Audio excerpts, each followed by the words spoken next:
Hi, and welcome back for another T. Williams Micro Solution. This week, we're going to focus on one of the top leadership qualities, in my opinion, and that is emotional intelligence. Emotional intelligence is a quality that can be learned, and just having an awareness of what it is actually increases your emotional intelligence. So we're going to just scratch the surface of the topic, and hopefully you can walk away with a few tips that you can use to increase your emotional intelligence and become a better leader, because great leaders make great business. We'll start with a quick definition of emotional intelligence. So emotional intelligence is the ability to identify and regulate emotion in both yourself and in others. Part of what makes a great leader, right? Somebody who can stay pretty calm and level as their self, but also be able to spread that around to others and keep them also calm and level through good times and bad. What does that mean to identify and regulate emotions? Well, identifying emotions starts by just knowing what the emotions are. We can't get into all of them because there are a whole bunch of emotions. But just think sadness, anger, joy, happiness, excitement, jealousy, all those different emotions. And there are some core emotions, and then there's just a whole bunch of others. Quick Google search will give you a good list, and you can start identifying what those emotions are. The other part of that is identifying them when they occur. Obviously, when they occur in yourself, being able to identify and put a name to such a feeling that you have, that's identifying an emotion. Similarly, with another, being able to identify what emotions they are going to experience or are experiencing based on whatever the circumstances are. We'll get into a little bit more on how to do that. But first, identifying emotions starts by knowing what the emotions are, and then being able to put the name to the emotion that you feel or that you sense others are feeling. Regulating emotions, I like to picture a garden hose with a sprayer attachment on the end. Picture one of those attachments that you can twist the end, and the flow will come out in a different form. It'll either be a spray, a really focused beam of water, or maybe a really slow sputtering beam of water. But you can twist the top of the end of the sprayer and it'll flow out in a different form. Regulating emotions is very similar to that. All the emotions come in one form, and you have the ability to regulate how the output is, either perceived or is actualized by yourself or in others. So regulating is just basically changing the flow of that emotion, and possibly in some cases changing that emotion from a negative one to a positive one. Let's take a look at identifying and regulating emotions in self first.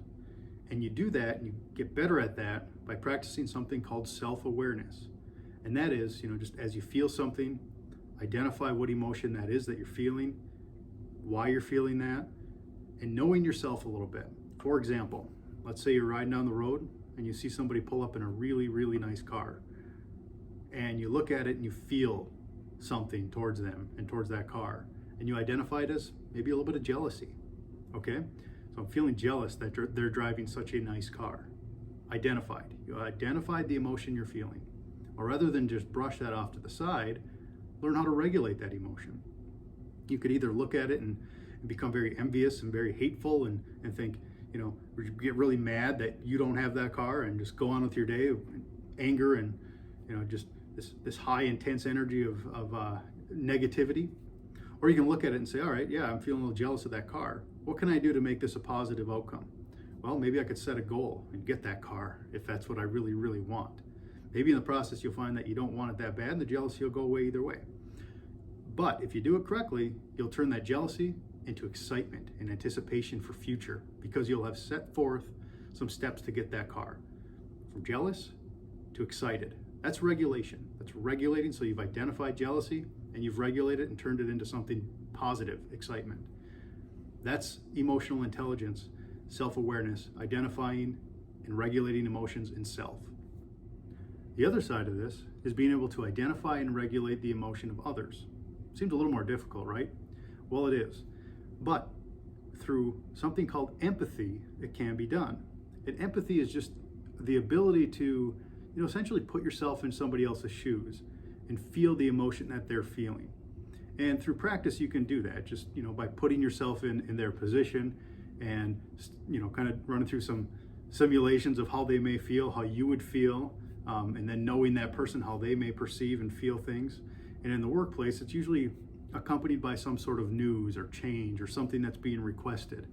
And being able to identify and anticipate ahead of time what potential emotions could occur is going to help you with your communication, so that you can both identify ahead of time in anticipation of whatever news or communications you're going to send out to your employees or talk to them about, and be able to then communicate in a way such that will either preempt those emotions or help soften the blow. Say if it's a negative, potential negative emotion that you're gonna encounter.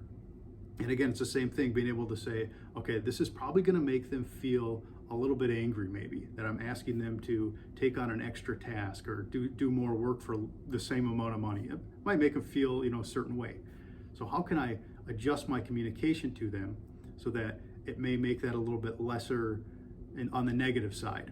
And a good example of that would be, hey, I'm gonna ask so-and-so to do some extra presentations for me, and I know it's gonna add to their workload and maybe take away some of their time, make them, just work a little harder. Well, you could, again, kind of like last week, throw in some preemptive incentives to make that a little less difficult, or at least recognize that this is gonna be a difficult thing ahead of time. And that's really what it is, being able to identify what emotions are going to likely occur in others, and then being able to regulate it in some way so that it has a positive outcome versus a potential negative one. That's emotional intelligence at a very surface level.